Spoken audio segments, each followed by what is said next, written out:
Hi అండి. Welcome to my channel Rohini Reddy వంటకోడి. Please like, share and subscribe. Let's begin. ఈరోజు మనం క్యాబేజ్ ఫ్రైని ఎలా తయారు చేసుకోవాలో చూద్దాం.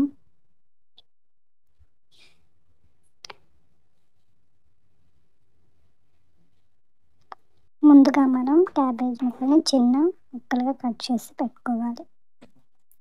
తర్వాత పెనం పెట్టి ఆయిల్ వేసుకోవాలి. ఇందులో కొద్దిగా జీలకర్ర, ఆవాలు,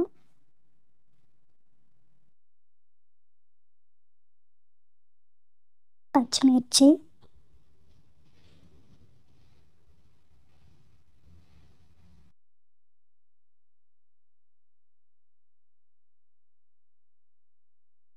పచ్చిశనగపప్పు వేసుకొని వేయించుకోవాలి.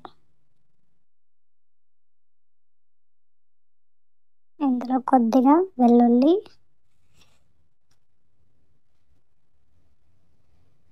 సన్నగా కట్ చేసి పెట్టుకున్నటువంటి ఆనియన్స్ వేసి బాగా వేయించుకోవాలి.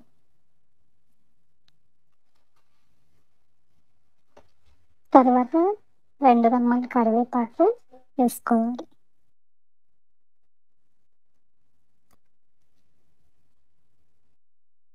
ఇందులో కొద్దిగా సాల్ట్, కొద్దిగా పసుపు వేసుకొని కలుపుకోవాలి. ఇలా ఫ్రై అయిన తర్వాత ఇందులో కట్ చేసుకున్నటువంటి క్యాబేజ్ తురుముని వేసుకోవాలి. వేసి బాగా కలుపుకోవాలి.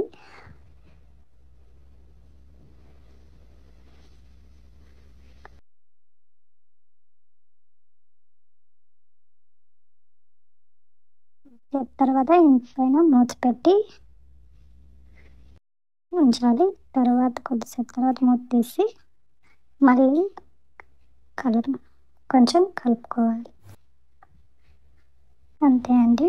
ఇప్పుడు శనగగింజల పొడి వేసి పల్లీ పౌడర్ వేసి వేయించుకోవాలి.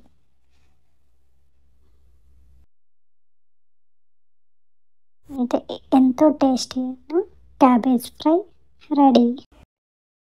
ఈ ఫ్రై మనకి చపాతీలోకి, అన్నంలోకి బాగుంటుందండి.